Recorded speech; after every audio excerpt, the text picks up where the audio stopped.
Today we are going to discuss about post-fertilization events. Actually, in last class what discussed? Fertilization events are discussed. Generally, sexual reproduction, three events are there. First, pre-fertilization events, then fertilization events, next post-fertilization events.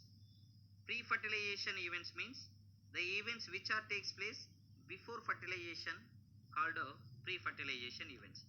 The events which are takes place in fertilization called fertilization events. The events which are takes place in after fertilization is called post-fertilization events. Post-fertilization events. So here in post-fertilization mainly two stages are important: zygote formation, embryogenesis. Zygote formation and embryogenesis. Now I am going to explain one by one zygote formation and embryogenesis through the document. You just look at on the screen. Wait. Yeah, post-fertilization events. First one is a zygote formation. So zygote, fusion of male and female gamete, haploid male gamete to haploid female gamete, then fuse together form zygote. That is nothing but zygote. So zygote, first event is zygote. Very, very important. Zygote. All sexually reproducing organism, anything, start their life cycle with a single cell of zygote. Very, very, very important. Which of the following structure start their life cycle all sexually reproducing organism? Answer is zygote. Zygote is single cell diploid in condition. Single cell diploid condition of zygote start their life cycle. Every sexually reproducing organism. Every sexually reproducing organism start their life cycle with a single cell of zygote. Then further development of zygote mainly depends upon two important organisms: life cycle of an organism or nature of environment. So further development of zygote, two important events are there. One is nothing but life cycle of an organism, nature of an environment. Life cycle of an organism, nature of environment means what, sir? For example, nature. So environmental condition, if not favorable, means if not favorable conditions is there. Before going to this explanation, so zygote development in external fertilization in outside the body, zygote development in internal fertilization inside the body. So external the organism which show the external fertilization, zygote develops in outside the body of an organism. The zygote develops inside the body which show the internal fertilization. So internal fertilization. So in where external fertilization organisms, the zygote develops in outside the body. So mainly outside now. So it's a favorable conditions are not there. When favorable conditions are not there, in fungi and algae, zygote develops a thick wall around itself to resistant to the desiccation and damage. Very, very, very important. In which of the following organism zygote develop a thick wall around itself to resistant to desiccation and damage? Means algae and fungi.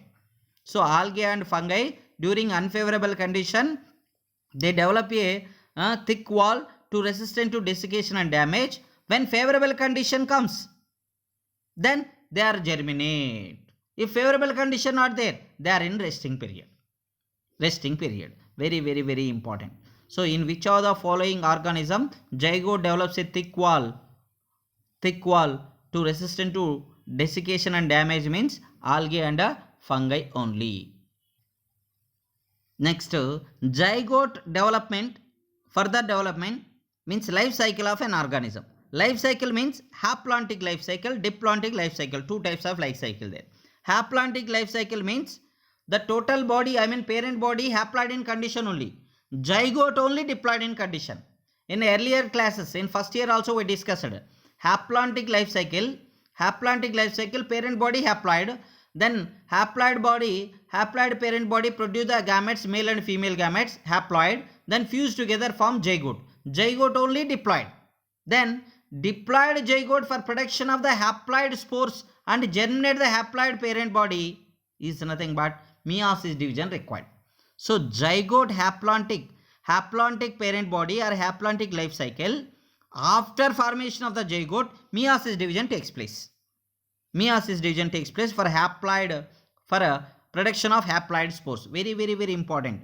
So meiosis division takes place after the formation of zygote in haplontic life cycle for production of haploid spores. From there, they are developed the haploid individuals. Then a zygote where diploid organisms are. Diploid organism house are. Diplontic life cycle. Diplontic life cycle main parent body diploid organism.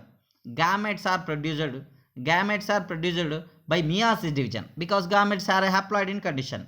Male gamete to haploid, female gamete to haploid. Then fuse together form zygote. So zygote is diploid.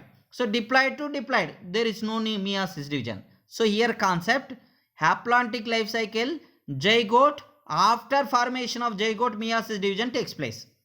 Diplontic life cycle, before the formation of zygote, before the formation of male and female gamete, meiosis division takes place. Very, very important. Question may chance to ask. Can meiosis division takes place in haplontic life cycle? Yes. After the formation of zygote, meiosis division takes place. Is understand? It's a very important. Next, zygote is a vital link between organism one generation to next generation. Which are the following structure vital link in one generation to next generation? Zygote only. Zygote only. Second important event, embryogenesis. Embryogenesis means development of embryo from the zygote is called embryogenesis. Very simple. Development of embryo from the zygote is called embryogenesis.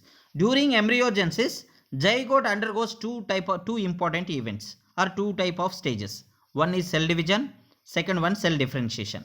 I told already male gamete haploid, female gamete haploid. So male female gamete to fuse together, haploid male gamete to haploid female gamete to fuse together, then form diploid zygote. Diploid zygote show the cell division. Mitosis division means single cell of zygote produce the large number of cell. First event cell division, first stage. Then after the formation of large number of cells by cell division, then cell differentiation will take place. Cell differentiation means what happened? Cell division increase the number of the cells in the embryo. Cell differentiation causes modification of the group of cells. Then cells into tissues, tissue into organ form the organism. Organ form the organism. Even you observe the embryogenesis in plants and animals in right side column. Zygote. After the zygote, cell division means cells are formed. 2 cell stage, 4 cell stage, 8 cell stage. Then after then cell division, large number of cells are formed in embryo. Then it is a mature into the tissues. Cells matures into tissue. Tissue give the organ. Organ give the organism. This is nothing but very important embryogenesis. Very, very important 2 mark question. Name the stages involved in embryogenesis. One is cell division, mitosis. Second one, cell differentiation. Next important one, embryogenesis. Based on the place of zygote development, animals are 2 types. Based on the place of zygote development, animals are 2 types. Oviparous animal, viviparous animal. What is meant by oviparous? What's meant by viviparous? Even sometimes question differentiate between oviparous and viviparous. Oviparous means the animals which lay egg. Animals lay fertilized or unfertilized egg. This is very, very important. Sometimes question animals lay fertilized egg only is called oviparous. The above statement is true. No, it is not true. It is false. Animals which lay egg, fertilized or unfertilized egg is called oviparous. Example, reptiles, birds, fertilized eggs, reptiles to birds. So in these oviparous condition, animals lay eggs in safe condition, in safe places. A fertilized eggs, fertilized eggs covered by hard calcareous shell, which is made with a calcium carbonate. After incubation, the young ones are hatched out from the eggs. Young ones are comes outside. This is nothing but oviparous oviparous animals. Next, viviparous. The zygote develop into young one inside the female body. Zygote develop into young one inside the female body. Then they deliver the offsprings that are called viviparous. That organisms are called viviparous animal. Young ones are delivered out from the female bodies. Example, most of the mammals. So because here oviparous, viviparous, which one is the best, sir? Viviparous is best. Why, sir, viviparous is best? Because proper embryonic care, protection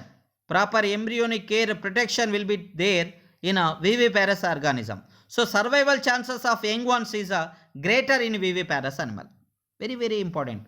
Which of the following type of animals having greater survival chances of young ones? Viviparous animal. Why? Because of proper embryonic care and protection is there. Next, one more there. Ovoviviparous. Ovoviviparous means what, sir? Ovoviviparous means what, sir? Ovoviviparous. What is meant by ovoviviparous? The animal which lay eggs inside the body. After hatching, inside only, that delivers young ones. That is called ovoviviparous. Ovoviviparous animal means mainly the animal lay eggs inside the body, inside the female body, and hatching inside and delivers outside. That is nothing but ovoviviparous animal. Shark fishes, ovoviviparous. Sir, what is the difference between ovoviviparous, viviparous, sir? Ovoviviparous animal having no placenta. Viviparous having placenta is there. Viviparous animal, placenta means through the placenta only it gives the nourishment to the embryo. Female body, mother giving the nourishment to the embryo through the placenta only. The placenta is present in viviparous, but placenta is absent in a ovoviviparous animal. This is nothing but a story of ovoviviparous. That lesson totally 3 important events: fertilization, pre-fertilization, post-fertilization events. These are the important. Even in plants also embryogenesis. After fertilization, ovary develop into fruit. Ovule develop into seed. Ovary develop into fruit. Ovule develop into seed. Ovary wall develop into fruit wall called fruit wall. A pericarp helps in protection. Ovary wall develop into pericarp, helps in protection. Ovule develop into seed. So pericarp helps in protection. Very important. Some after fertilization, ovary develop into fruit. Ovule develop into seed. Zygote develop into embryo. This you know that very well. So ploid is also important. Some ploid is zygote diploid, embryo diploid, ovary diploid, ovule diploid, pericarp or ovary wall diploid, integuments diploid, seed coats diploid, gametes haploid. Male gamete to female gamete to haploid. Gametes are haploid. Megaspore haploid. Microspore haploid. Megaspore mother cell diploid. Microspore mother cell diploid. Gametophyte haploid. Male gametophyte haploid. Female gametophyte haploid. Sporophyte diploid. Primary endosperm nucleus triploid. Primary endosperm nucleus is triploid. Angiosperm's primary endosperm nucleus is a triploid in condition. Why? Because it is formed after fertilization. But gymnosperm endosperm is haploid in condition. This is already given to you. These are important ploidies also. Alluron layer triploid. Important to ploidy. Why? Because I am giving, because may chance to ask a chromosome number in different structures. Okay. Thank you very much. We will see in next class. If you have any doubts, you may chance to ask.